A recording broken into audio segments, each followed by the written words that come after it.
finishing what you start.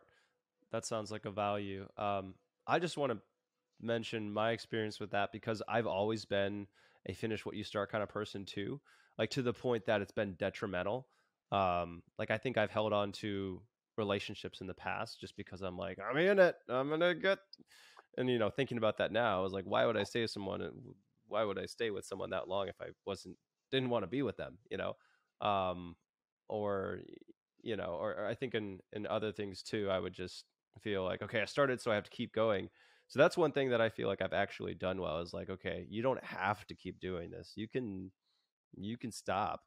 But I'm kind of curious about some of your other values and whether or not you place, how much self-worth did you have wrapped up in the success of your business?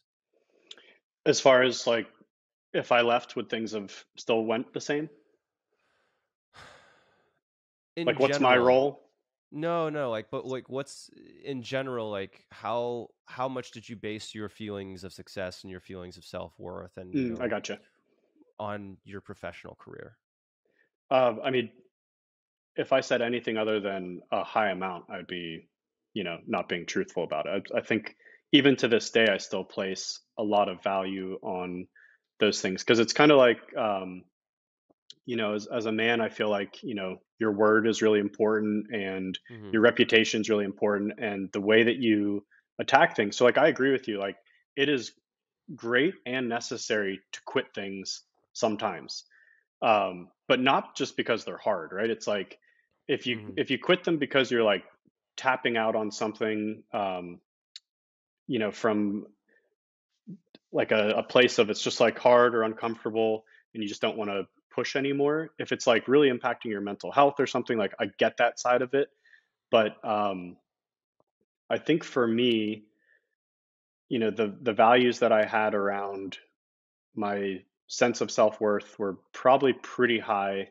as it related to, you know, even to this day, like what I do professionally. Because Hmm. I kind of correlate those things as like my work ethic, who I am, Hmm. all of that goes into, especially when you raise money, you tell people, hey, I'm going to take their money and go do something Hmm. great with it. So um, I do still feel on one hand, I've talked to some of the top investors in the world, and a lot of them have the mentality of like, hey, we're all adults here, especially like a pre-seed, early seed round.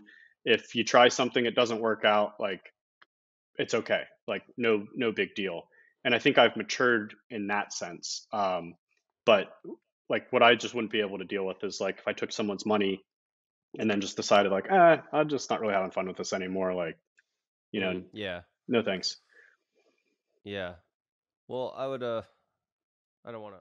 Hope you enjoyed that. Click over here if you want to watch another clip from the podcast. If you haven't subscribed, click over here to subscribe and check out full episodes on any major podcasting platform, full video episodes on the Better Man Podcast YouTube channel.